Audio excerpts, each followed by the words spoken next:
When I walked into the courtroom, my daughter let out a small laugh, and my son-in-law shook his head. The judge went pale, his hand trembling as he whispered, "My God, it really is her?" Every eye in the room turned toward me. No one knew who I truly was until that day. The wooden door was heavier than I expected, or maybe it was because, at 68, I was carrying the weight of a betrayal I never thought I'd have to endure. As I pushed it open, the hinges creaked like a warning, though I wasn't sure to whom. The air inside was thick with tension, the smell of old paper and stale coffee filling the silence. I looked around before taking another step forward.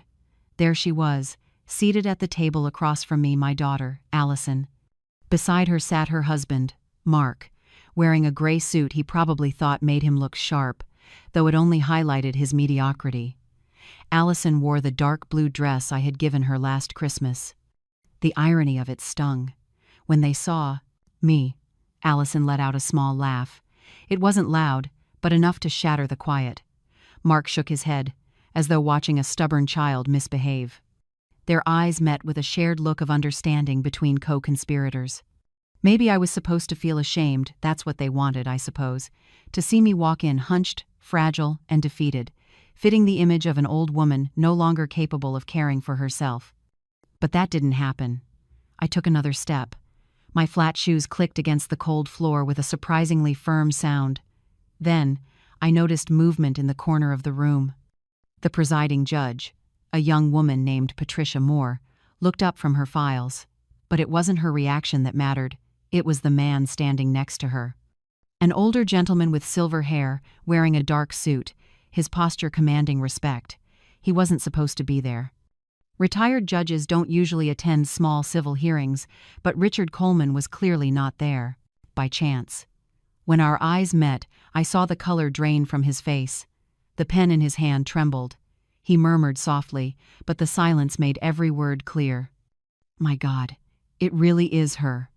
Like a row of dominoes, heads turned toward me. Allison and Mark's lawyer, a heavy-set man named Daniel Mark's cousin, frowned in confusion. The court clerk froze mid-typing. Even the security officer by the door gave me a curious look. I didn't speak. I simply walked to my seat across from my daughter. The weight of every stare pressed down on my shoulders, but beneath it all, I felt something else power, because they had no idea. "Mrs. Kimberly Davis," the clerk announced, my name echoing through the courtroom with the cold weight of legal formality. Richard was still staring at me, disbelief in his eyes. I glanced at Allison. She was biting her nails, a habit she got from me whenever she was nervous. Mark leaned closer, whispering something that was probably meant to calm her. I almost laughed, but couldn't. But to understand, we need to go back to where it began. Everything started 8 months ago, on the morning my husband, Robert, took his last breath, and my daughter revealed who she truly was. Robert died on a cold February morning. He had a heart attack while watering the orchids in our backyard. When I ran outside, the watering can was still in his hand. 43 years of marriage, 43 years of shared breakfasts, late-night arguments over television channels, and quiet evenings side by side. He wasn't perfect, but he was mine. When we buried him, it felt like I buried half of my soul with him. Allison cried at the funeral beautifully, dramatically. Everyone whispered, "Poor thing, she loved her father so much." Mark stood beside her, his hand on her shoulder, murmuring words I couldn't hear. They looked like the perfect couple in tragedy. I didn't cry in front of anyone. After nearly 70 years of living, I'd learned that public tears only become weapons for others to use. I saved my grief for the quiet nights, when the house was empty, and it was just me and the silence. 2 months after the funeral, the house felt unfamiliar. No more footsteps, no smell of the morning coffee Robert always brewed, only emptiness. Allison stopped by occasionally, bringing takeout I never asked for, rearranging things that didn't need rearranging. She looked at me with pity, and that was harder to bear than loneliness. "Mom, you can't stay here all alone in this big house," she said, sitting on the sofa I'd picked out 15 years ago. "What if something happens?" I answered, "I've lived here 30 years, Allison. I think I'll manage." She sighed. Mark shook his head, his tone patronizing. "Mrs. Davis, we just want what's best for you." The way he said it made me want to throw the crystal ashtray at his face. But I didn't, because they were my daughter and son-in-law, because I still believed family was sacred. Until the matter of inheritance began. Robert had always been careful. He worked as a manager at a food distribution company for 38 years, retired with a stable pension and some savings. When he passed, he left behind our 3-bedroom suburban home, worth about $890,000, and savings of roughly $340,000. I was the sole heir. The law was clear. The wife has rights to the marital estate, and Allison's portion would only come after my passing. But the problem was, I was still alive. Very much alive. And that changed everything. Mark started visiting more often, talking about financial planning, asset transition, and future security. "Have you ever thought about gifting your property before passing, Mrs. Davis?" he asked, scrolling through his phone while Allison pretended to tidy the display cabinet. "Gifting my property?" I repeated. "Yes, it would make things much easier later. Fewer legal complications. You'd still live here, of course, but on paper, everything would be simplified." Such a polished word for theft. "I'll think about it," I said, stomach tightening. They exchanged glances. In the following weeks, their visits became more frequent, always with excuses, bringing food, checking the pipes, just seeing how Mom's doing. But I started to notice things. Mark measuring the living room with a tape measure, Allison photographing the paintings my father had left me, whispered conversations that stopped the moment I entered the room. One night after they left, I found a flyer on the chair, a construction company advertisement about home renovation for resale with 60% profit. My blood ran cold. They didn't care about me. They cared about the house, and the only thing standing in their way was me. Then the campaign began, quiet but methodical. Allison called daily, sometimes 3 times a day. "Mom, did you take your medicine?" I only took blood pressure pills, yet she spoke as if I were senile. "Yes, I did." "Are you sure? Yesterday you said that, but when I came over, the pack was still full." Lies, but convincing ones, enough to make me doubt myself for a moment. Mark brought over a little notebook. "You should jot down reminders: Monday, pay the electric bill. Wednesday, property tax," I said. "I've paid my bills for 50 years, he smiled. "Of course, but it's normal to forget things when you're older." "Normal," he planted the seed of doubt. Then came the incidents. One afternoon, Allison stormed in, pale. "Mom," a neighbor called. "They said you left the gas on all night, nearly burned the house down." I frowned. "Which neighbor?" "Mrs. Claudia. She passed away 6 months ago." Allison froze, then stammered. "I mean, her daughter, Megan." Megan lived all the way in Seattle and hadn't visited in years. She must have thought I wouldn't know. "I didn't leave the stove on," I said firmly. "I ate the food you brought." She bit her lip. "Maybe the other night. You've been so forgetful lately." Forgetful, another seed planted. Mark began telling distant relatives they were keeping an eye on Mrs. Davis because she forgets things. Rumors spread quickly. People added their own touches. "She doesn't even remember her grandkids' names." I didn't have grandkids. Allison never wanted children. But somehow, I had become the confused old grandma. The last straw came when Mark brought over a doctor named Dr. Evans, a thin man with wire glasses and a spotless white coat. He said he was a family friend and wanted to check on me. He asked absurd questions. "What day is it today? Who's the president? What's 7 times 8? I answered every one clearly, looking him straight in the eye. Yet he still shook his head. "Mrs. Davis shows mild cognitive decline. Nothing severe yet, but it should be monitored. I recommend appointing a guardian to protect her." That word again, protect. Allison feigned surprise, but I saw relief flicker in her eyes. "Doctor, what should we do?" "Seek legal counsel. Perhaps request a court order for guardianship to prevent financial mismanagement." And that's how I ended up in court, dragged there by the daughter I raised my entire life. Declaration of incapacity. The word fell into the room like a bomb. When they left, I sat alone in Robert's armchair, the one where he used to watch football and complain about the referees. Betrayal burned inside me, but I didn't cry, because something in me had awakened, something old, sharp, and silent for far too long. I picked up the phone Mark thought I barely knew how to use, opened the voice recorder, and began documenting everything, every lie, every scheme. If they thought I was weak, naive, and easy to fool, they were about to learn the price of underestimating a woman who had survived things they couldn't even imagine. It had all started with an envelope. It arrived on a Thursday morning. Brown paper, court seal, my name printed in cold letters. I recognized it immediately. Anyone who's ever worked in the legal system knows that paper, a summons. My hands trembled as I tore it open, not from fear, but from fury. The complaint read, Plaintiff, Allison Carter. Defendant, Kimberly Davis. Subject, Petition for Declaration of Incapacity and Guardianship. I read every line 3 times. Each word was another blade. Attached was a 17-page petition filled with polished lies written in legal jargon. Their attorney, Daniel Carter, Mark's cousin, had done his job well. He described a woman I didn't recognize. The defendant frequently forgets, shows temporal disorientation, difficulty managing finances, and erratic behavior. Erratic behavior? I woke up at 6 every morning, made coffee, watered my plants, read the newspaper, paid my bills online without anyone's help. They attached 3 medical reports, one signed by Dr. Evans, who had examined me, and 2 others from doctors I'd never met, probably bought signatures. There were also witness statements, neighbors claiming they saw me wandering aimlessly, a pharmacy clerk saying I bought the same medication twice in one day. All fabricated, meticulously planned.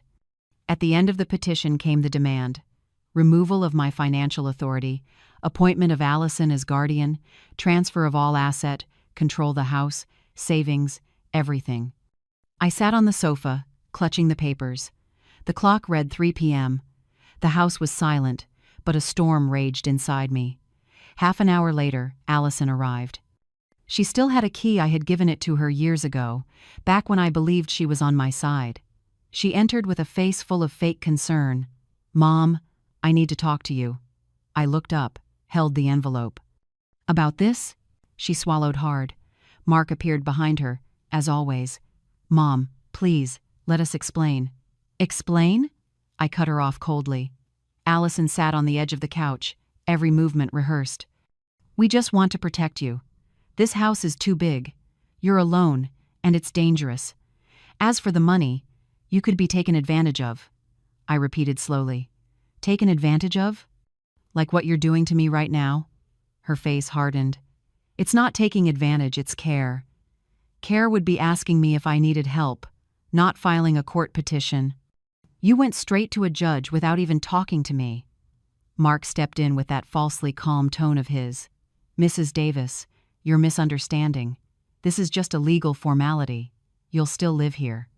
We'll simply manage the finances and make sure everything stays in order." "In order for whom? For you two?" I asked. He crossed his arms.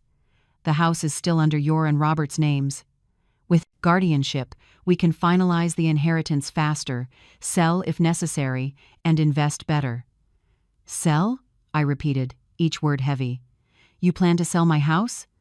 Allison tried to grab my hand, but I pulled it away. "Not now, Mom, but maybe in the future so you can have a smaller, easier place to care for. The rest of the money will keep growing." "Growing for them," I thought. Mark sighed, clearly losing patience. "You're overreacting. Either way, everything you have will end up being ours.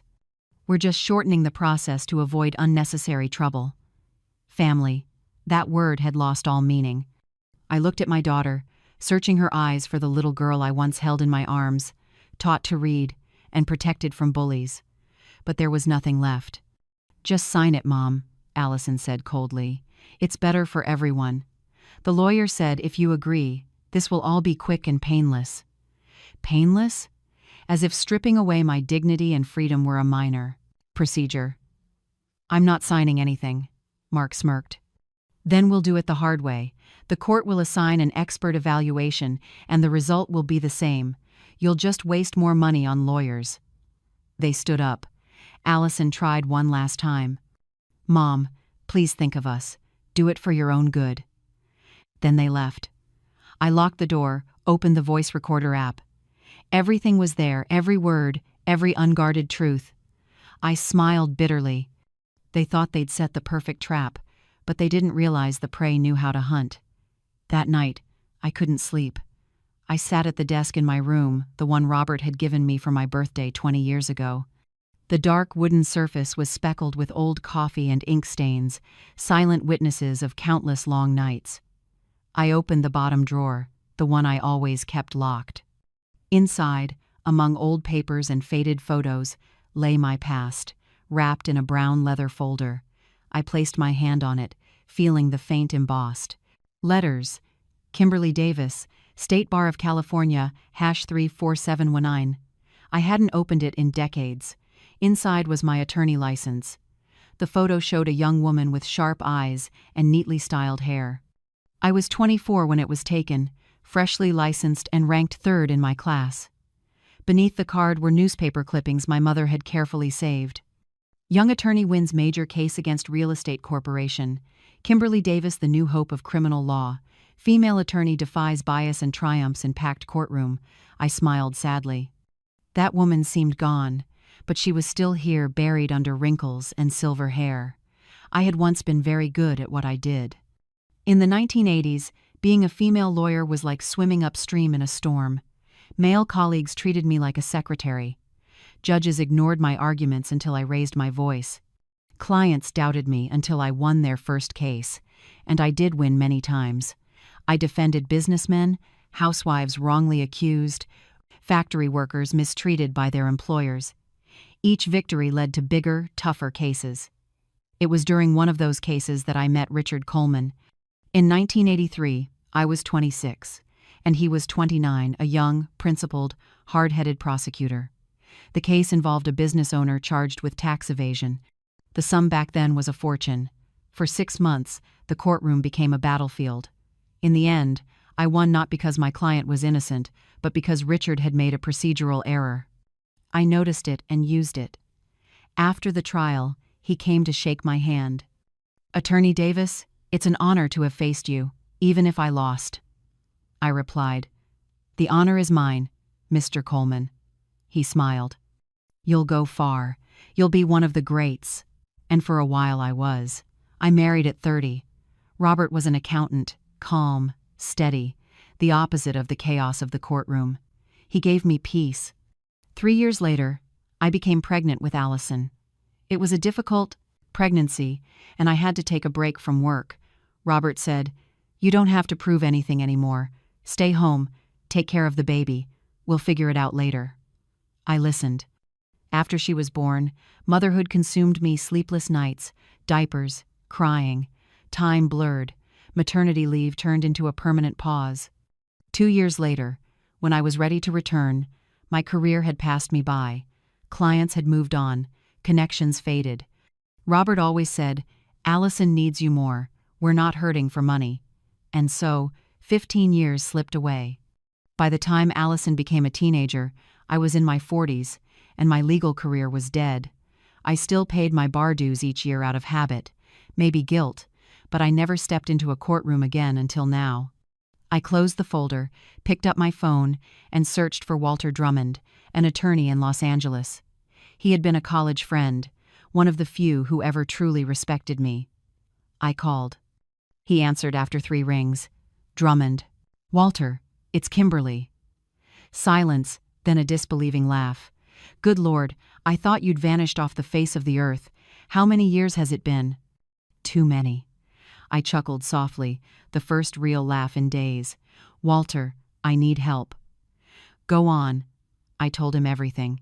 He listened quietly, occasionally muttering a curse. When I finished, he let out a low whistle. "That's vile. You have proof?" "I do. Recordings, documents, everything." "I always knew you were my best student," he said, laughing. "Come to my office tomorrow morning. We're going to make them regret this." I hung up, looking again at my license. The woman in that photo was still alive and hungry for justice. Allison's birthday was coming up, her 38th. She was hosting a party at her new apartment, sleek and modern, all white and cold, the kind of place Mark called sophisticated. I received a message, "Mom, Saturday night, 8 p.m. Hope you can come." It read like a polite order. I considered refusing, but Walter advised, "Go. Observe. Record. People like them always expose themselves when they think they've won." So, I went. At exactly 8 p.m., I rang the bell. Inside, laughter, soft music, clinking glasses. Allison opened the door, wearing a tight red dress, perfectly made up, her smile artificial. "Mom, I'm so happy you made it." She gave me a brief hug. The expensive perfume that lingered was probably bought with money Mark hadn't earned. The living room was crowded, some distant relatives, their friends, Mark's co-workers. No one truly cared I was there. "Everyone, my mom's here," Allison announced. A few nodded. Most didn't even look. I sat near the window, purse on my lap, the phone inside already recording. Dinner began: expensive food, imported wine, empty chatter about investments, travel, and cars. I barely ate. When dessert came, Mark stood, holding his glass, tapping it gently. "Everyone, may I have your attention?" Glasses lifted.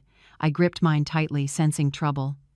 "Tonight, we celebrate my wonderful wife's birthday," he said, pulling Allison close. "But I also want to share something important." My heart tightened. Recently, Allison's mother has needed special care. She's been a bit forgetful. He chuckled, but no one joined in.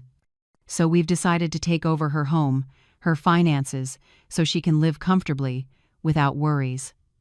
All eyes turned to me, some pitying, some curious. Allison added dramatically, "It's hard, you know, to watch your own mother like this, weak and confused.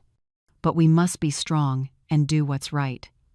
She came closer, placing a hand on my shoulder, a gesture that seemed gentle but reeked of possession. "Don't worry, Mom. We'll take care of everything for you, your house, your money, everything. You don't have to worry about a thing." I could feel her nails pressing into my skin. The air around the table was thick with discomfort. The only relative with a hint of conscience, my cousin Beatrice, turned away.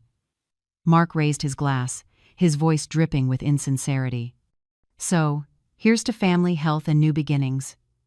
"To health," everyone echoed mechanically. I didn't drink. Slowly, I stood and picked up my purse. "Where are you going, Mom?" Allison asked, pretending to be surprised. "Home. But the cake, I'm not hungry." I walked toward the door. No one stopped me. In fact, I saw relief in their eyes, the troublesome old woman finally leaving the table. As my hand touched the doorknob, I heard Mark's voice near the kitchen, just loud enough for me to catch. "In 2 months, that house will be ours, that old witch. But hey, inheritance money doesn't fall from the sky." His laugh echoed, followed by another man's, and then Allison's. "At least she's cooperating," she said. "Otherwise, this would be a nightmare." My hand froze on the knob. "Troublesome." She called me troublesome. I took a deep breath, didn't turn around, didn't speak. I opened the door and walked out. In the elevator, it was just me and the truth. Tears came, not from sadness, but from rage and resolve. Because I had everything, every word, every recording, every piece of proof, and they had no idea what was coming. Monday morning, I sat in Walter Drummond's office on the 12th floor of a tall glass building in downtown Los Angeles. The window overlooked a forest of skyscrapers. Walter was older now, silver-haired, thick glasses, but still carried that sharp grin of a man who lived for legal battles. "Let me hear the recordings," he said, holding out his hand. I handed him my phone. He plugged it in, put on his headphones, and listened for nearly 40 minutes. His expression shifted from shock to anger to delight. When he finally removed the headphones, he smiled dangerously. "Kimberly, this is gold. Pure. Gold. This will destroy their entire case. We've got multiple charges here: perjury, falsifying documents, attempted financial fraud. I can name at least 5 crimes off the top of my head." I exhaled in relief. "So you'll take the case?" Walter looked at me as if I'd insulted him. Of course. I'd take it for free, but you'll pay because I know you're too proud not to. For the first time in weeks, I laughed sincerely. How much? $20,000 up front. If we win, and we will, I take 15% of the settlement. Deal. We shook hands. Walter jotted notes quickly. I'll motion to have the recordings entered into evidence, request an independent cognitive evaluation to prove your competence, and I'll expose your daughter's real motive. I hesitated. One more thing. Go on. I want Judge Richard Coleman to know about this case. He raised an eyebrow. Coleman? The legend himself. I know him. We worked together back in the 80s. Kimberly, you never stop surprising me. He respected me once. If he knows I'm the victim of this, he might attend the hearing just to make sure it's done right. Walter thought for a moment, then nodded. Not against the rules. And his presence will make everyone tread carefully. Leave it to me. When I left his office, I carried something I hadn't felt in years, hope, but part of the plan was still incomplete. That afternoon, I took a cab to a quiet suburban neighborhood, following an address scribbled on an old slip of paper. I rang the doorbell. A silver-haired woman opened the door, her face kind and warm. Mrs. Irene? She looked puzzled. I'm Kimberly Davis. Years ago, I was an attorney. I represented your husband in 1987, the workplace injury case. Her eyes widened. My God. Alfred. Yes.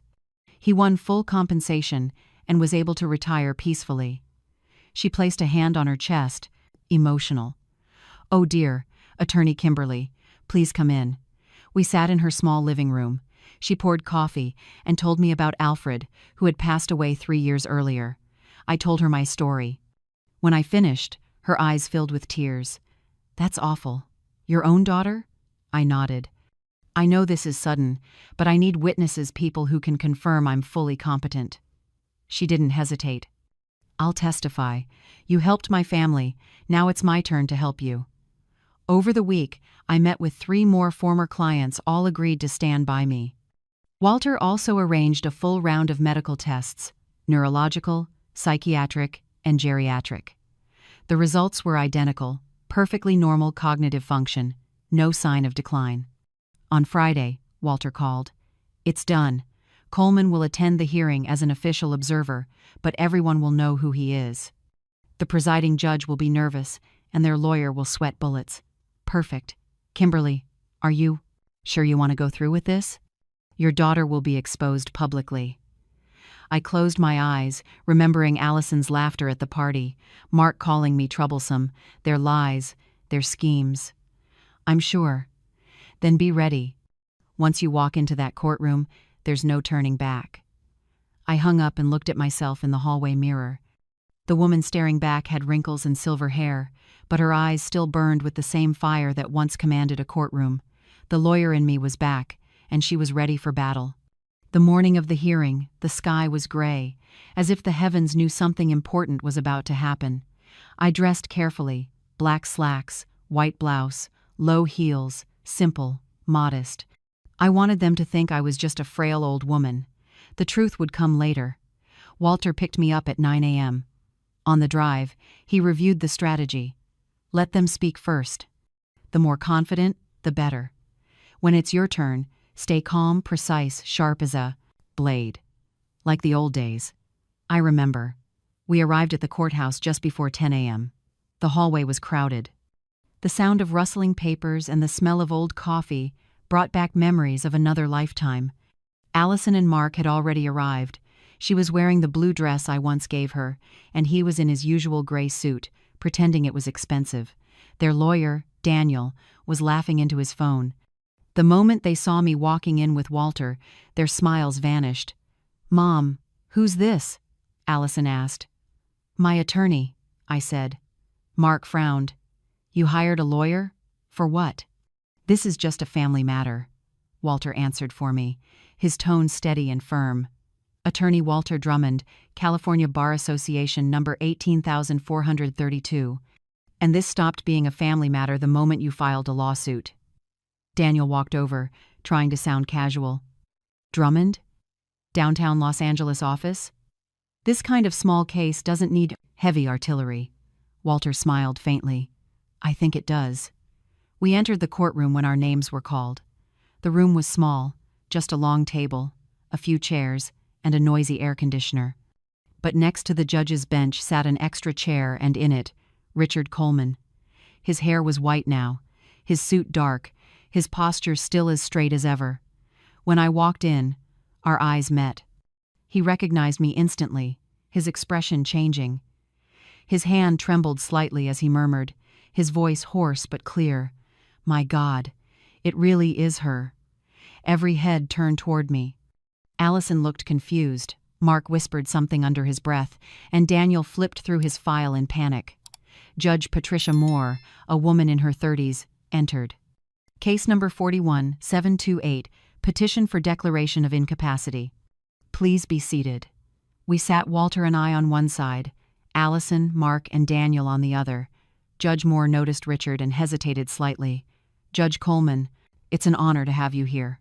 He nodded, but his gaze stayed on me. Let's begin. Attorney Daniel, you may proceed. He stood confidently, too confidently. Your Honor, this case is simple. The respondent, Kimberly Davis, age 68, a widow, is showing cognitive decline, forgetfulness, disorientation, and difficulty managing her assets. The family merely wishes to protect her and ensure her affairs are handled responsibly until she passes. Walter interrupted immediately. That's a generous way of describing it, Daniel flushed. You're twisting my words. No, Walter said calmly. I'm stating them plainly. The judge banged her gavel. Order. Continue. Daniel went on for 10 minutes, presenting falsified reports, coached witnesses, and a carefully staged narrative. Allison shed tears at just the right moments, and Mark held her hand, pretending to comfort her. When Daniel finally sat down, self-satisfaction spread across his face. The judge turned to me. Mrs. Davis, would you like to speak? I stood up. Walter placed a reassuring hand on my arm. I took a deep breath. When I spoke, my voice wasn't the tremor of a frightened old woman. It was steady, the voice of an attorney who had never lost her composure. Your Honor, my full name is Kimberly Davis. I am a licensed attorney, California State Bar number 34,719, admitted since 1979. I practiced law for 15 years in both civil and criminal litigation. I have won cases against major corporations and defended hundreds of clients. I only stepped away to care for my family, but I have never lost my capacity to think, reason, or act. The room went silent. Allison's face turned pale, Mark's jaw dropped, and Daniel froze. Richard Coleman smiled, slightly genuine, proud. I moved my chair closer to the table, just like I used to when cross-examining witnesses 40 years ago. My voice was clear, sharp. Your Honor, I would like to present evidence not included in the plaintiff's filings, proof of the true motive behind this case. Judge Moore leaned forward. Proceed. Walter opened his briefcase, handing over copies of recordings, verified medical reports, and independent witness statements. First, I said, the medical reports submitted by the plaintiff are falsified. Dr. Evans, who allegedly evaluated me, works at a clinic owned by Mark Carter, the plaintiff's husband. That is a blatant conflict of interest, Daniel shot up. That's a baseless accusation. Richard's voice broke through, deep and commanding. Let her finish, counselor. He called me counselor. Daniel sat back down, defeated. I underwent independent evaluations by 3 separate specialists, a neurologist, a psychiatrist, and a geriatrician. All 3 confirmed I am fully competent. I handed the documents to the judge. She flipped through them quickly, her expression clearly impressed. Next, I continued, the so-called pharmacy employee who claimed I purchased medication twice in one day does not exist. And the neighbor who allegedly said I left the gas stove on all night passed away 6 months ago. Another neighbor they cited moved out of the neighborhood 3 years ago. Allison began trembling. Mark loosened his tie, sweat gathering on his forehead. Every statement they had made was a lie, every witness fabricated. Judge Moore glared at Daniel. This is extremely serious, counselor. He opened his mouth but couldn't speak. "And now," I said, feeling a bitter satisfaction, "the final piece of evidence, the recordings." Walter connected his laptop to the speakers. The sound filled the room. The first recording played, taken in my own home, when Allison and Mark tried to pressure me into signing away my rights. Mark's voice echoed clearly. "You're overreacting. We're family. Everything you own will be ours eventually.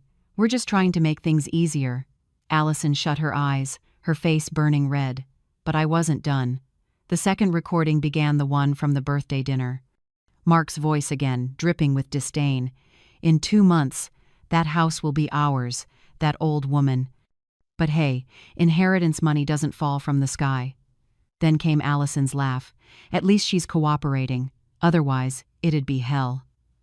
The silence that followed froze the room. Judge Moore's face went pale. Richard Coleman shook his head, disgusted. Even the court clerk had stopped typing, staring in disbelief. Allison sobbed, and Mark's face turned scarlet as he stared at the floor. "That old woman," I repeated slowly, letting the words hang in the air. "That's what my son-in-law called me, and my daughter laughed along. She agreed." I turned to Allison. Our eyes met. "I gave birth to you. I gave up my career to raise you. I stayed up all night when you were sick. I sold my mother's jewelry to pay your tuition. And now, you call me a burden?" Allison tried to speak but broke down in tears. I turned back to the judge. "Your Honor, this case is not about my mental capacity. It's about greed, 2 people too impatient to wait for their inheritance, so they fabricated a lawsuit to steal from me while I'm still alive." Judge Moore flipped through the files, her expression growing increasingly stern. "Do you have any further evidence?" "Yes. I have 4 sworn statements from former clients, people I represented decades ago, attesting to my full competence. I also have bank statements proving I manage my finances responsibly." I placed my attorney ID card on the table. "This license has existed for 46 years and is still active. I've paid my bar dues every single year. I never stopped being a lawyer, I only paused my career." I looked toward Richard, the woman who once stood against powerful corporations, who faced down prejudice in a courtroom full of men, who battled brilliant prosecutors like Mr. Coleman here. That woman never disappeared. Richard smiled genuinely. "She was just asleep," I said softly. "And now she's awake." Judge Moore set the file down and banged her gavel. "We'll take a 15-minute recess. When we return, I expect an explanation from the plaintiff. And, Counselor Daniel, I suggest you review your ethical guidelines. You're in serious trouble." She left the bench, with Richard following behind. Before he stepped out, he gave me a small, respectful nod. Only we remained in the room. Allison stumbled forward, tears in her eyes. "Mom," I raised a hand. "Not now." Mark tried to keep his composure. "You'll regret this. We're family." I looked straight at him, my tone like ice. Family doesn't scheme. Family doesn't lie. Family doesn't call their mother-in-law a burden. His face went pale. Walter and I left the room. In the hallway, I leaned against the wall, my heart racing not from fear, but from adrenaline. "You were brilliant," Walter said proudly. "It's not over yet," I replied. "Oh, it's over for them," he said. I smiled, exhausted. "Now comes the part they'll hate most." "What part?" "Justice." When we returned to the courtroom, everything had changed. Allison's eyes were swollen, Mark was biting his nails, Daniel was frantically flipping through papers. Judge Moore entered, her face expressionless, the look of someone who had already decided. Richard resumed his seat, posture as dignified as ever. "Resuming the hearing," the judge said firmly. "Counselor Daniel, does the plaintiff wish to make a statement?" He stood, clearly panicked. "Your Honor, there's been some misunderstanding. My clients acted only out of genuine concern for Mrs. Davis's well-being." "A misunderstanding," Richard cut in sharply. "I've heard the recordings. I've seen the falsified reports. This isn't a misunderstanding, it's a crime." Daniel swallowed hard. Judge Moore struck her gavel. "Let me be clear. Based on the evidence provided by the defense, this court finds the petition was filed with malicious intent, relying on false testimony to seize property." Therefore, I dismiss the petition for incapacity and guardianship in its entirety," Allison gasped. "Furthermore," the judge continued, "I am referring this case for criminal investigation on charges of perjury, document falsification, and attempted fraud.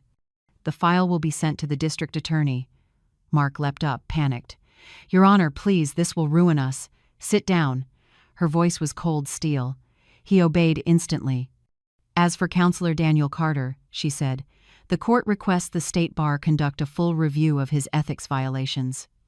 Building a case on falsified medical evidence is a grave offense." Daniel's face turned ashen.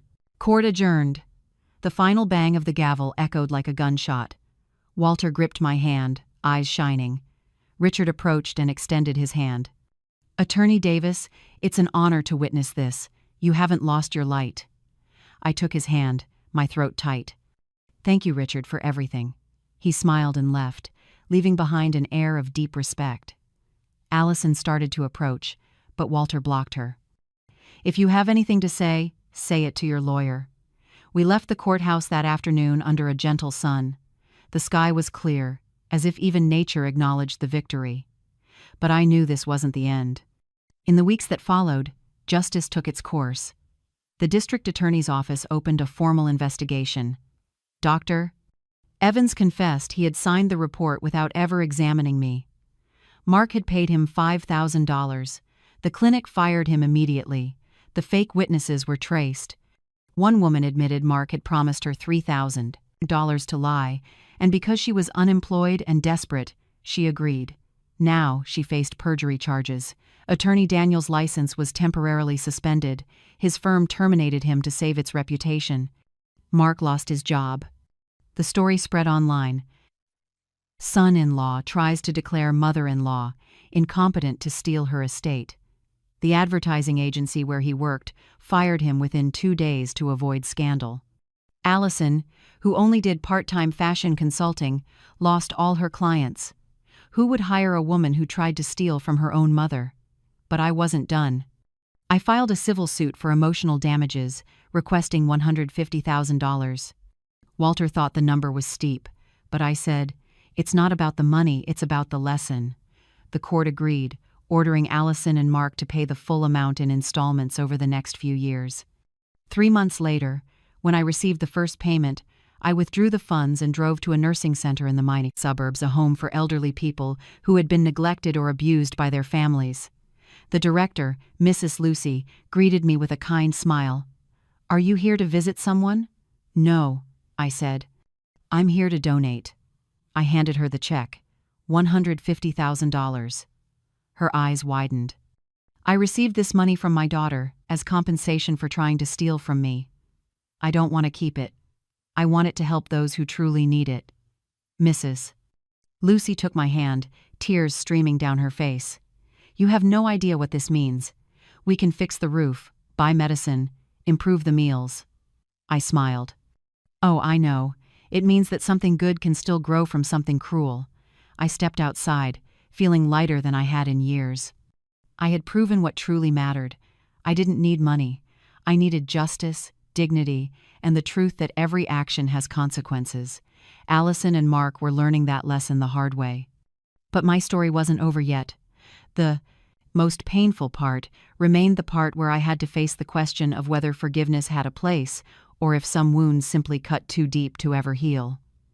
3 months after the trial, Allison called.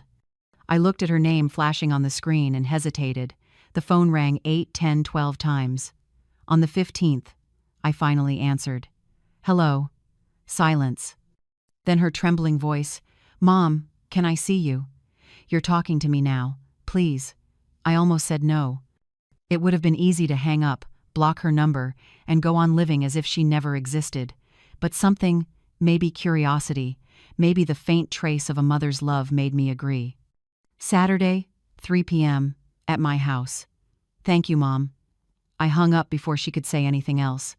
Saturday came. She arrived right on time, alone, without Mark. She barely looked like herself anymore.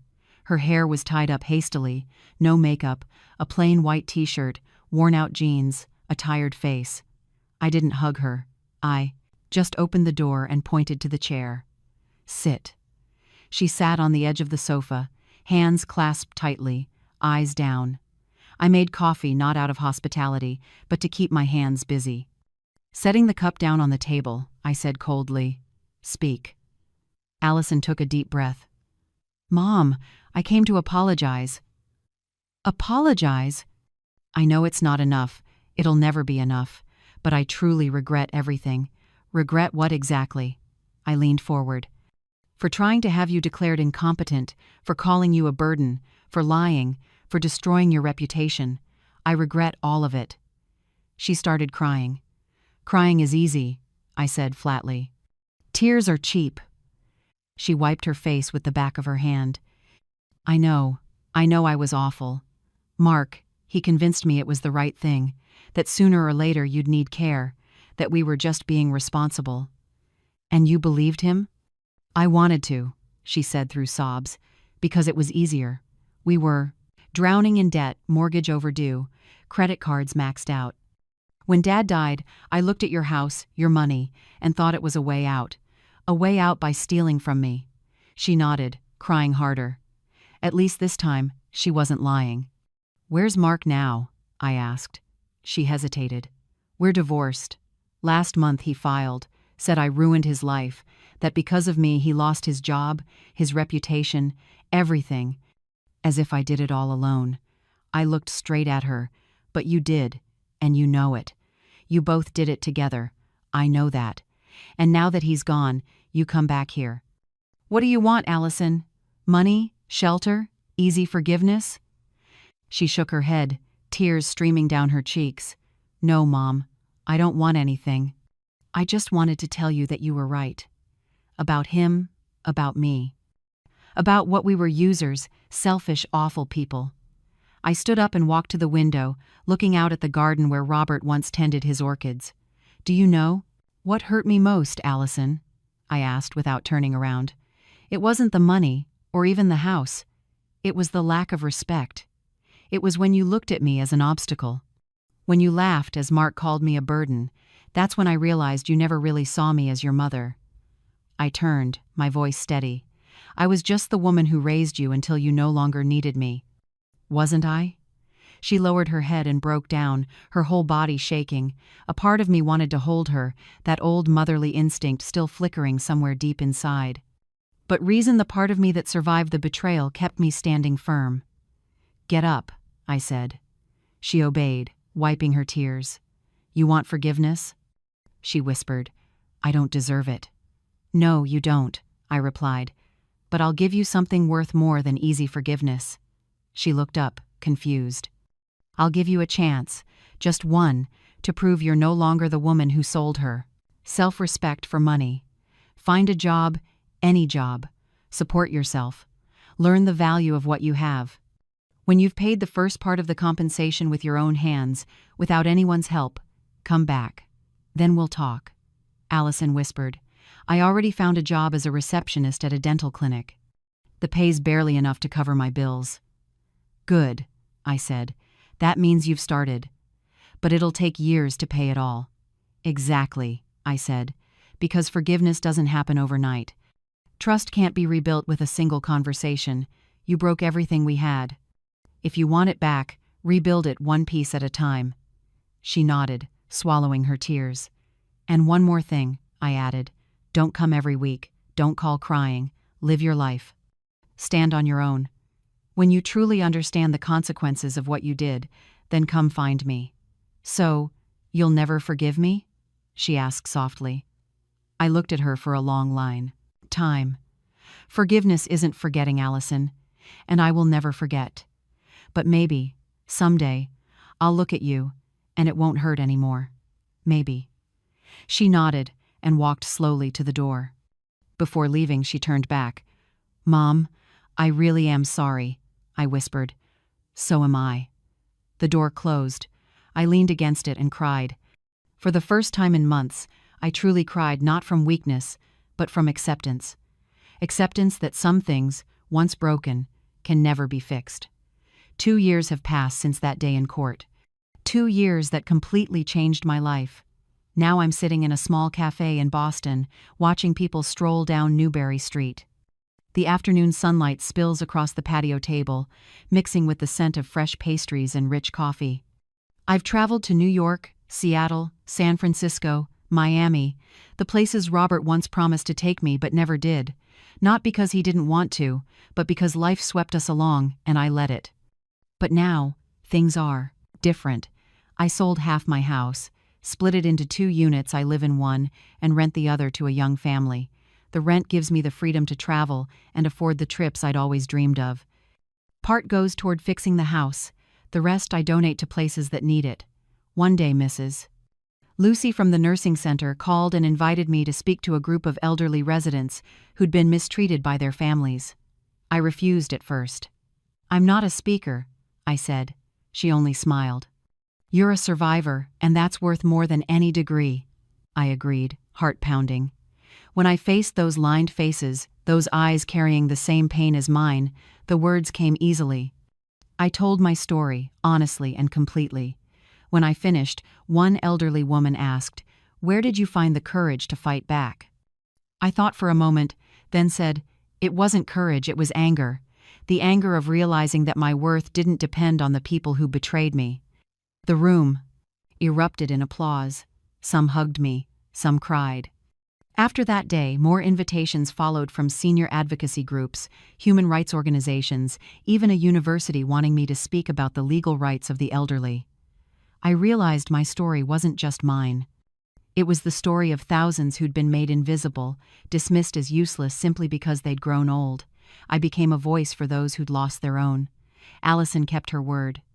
She worked, struggled, and paid every cent of her debt. It took almost 2 years, but she finished. 6 months ago, she called me.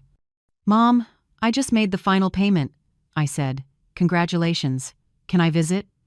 I paused for a few seconds. Yes. When she arrived, I saw that she wasn't the same woman anymore. Thinner, her hands rough from work, but her eyes steadier. She'd been promoted to administrative assistant at the clinic.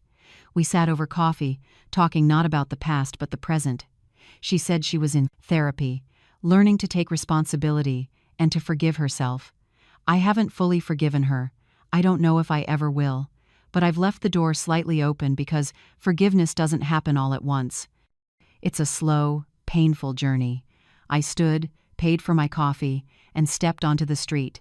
Tomorrow I'll fly to Chicago, maybe then to Portland or Denver, wherever I feel like going. My phone buzzed. A text from Walter. "Kimberly, a TV network wants to interview you about financial abuse of the elderly. Are you interested?" I smiled. Yes. After my trip. I slipped the phone into my pocket and kept walking. At 70 years old, I finally understood what I should have known long ago. Kindness doesn't mean foolishness. Gentleness isn't weakness.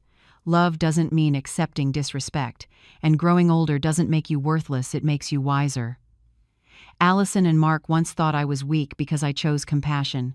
They thought they could trample me, because I chose to be a mother instead of a lawyer. But they never understood one thing. I never stopped being a lawyer.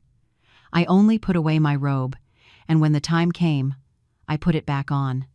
I proved that respect can't be begged, for it must be claimed, that dignity can't be bought or stolen, and that underestimating a woman who has spent a lifetime surviving under the weight of others' scorn is the most expensive mistake anyone can make. They paid the price, and I'm finally living. I stopped in front of a small bookstore. In the window was a sign, "It's never too late to start again." I walked in and bought 3 books, not because I needed them, but because I wanted to, because I could. Because I was free, and because I'd learned that the most beautiful revenge isn't destroying those who hurt you, it's living happily despite them. Family isn't always where you're born, it's where people truly wish you peace. Forgiveness doesn't mean forgetting, it means refusing to let pain define your life. And sometimes, love needs boundaries, so others learn that kindness isn't something to be exploited. I believe everyone has an Allison in their life, a relationship that teaches us how to trust again, how to let go, and how to rise. What about you? Have you ever had to learn a lesson like mine? Share your thoughts in the comments because maybe your story will reach someone who needs to hear it. And if you'd like to keep walking with me through stories of family, love, and resilience, stay with this channel.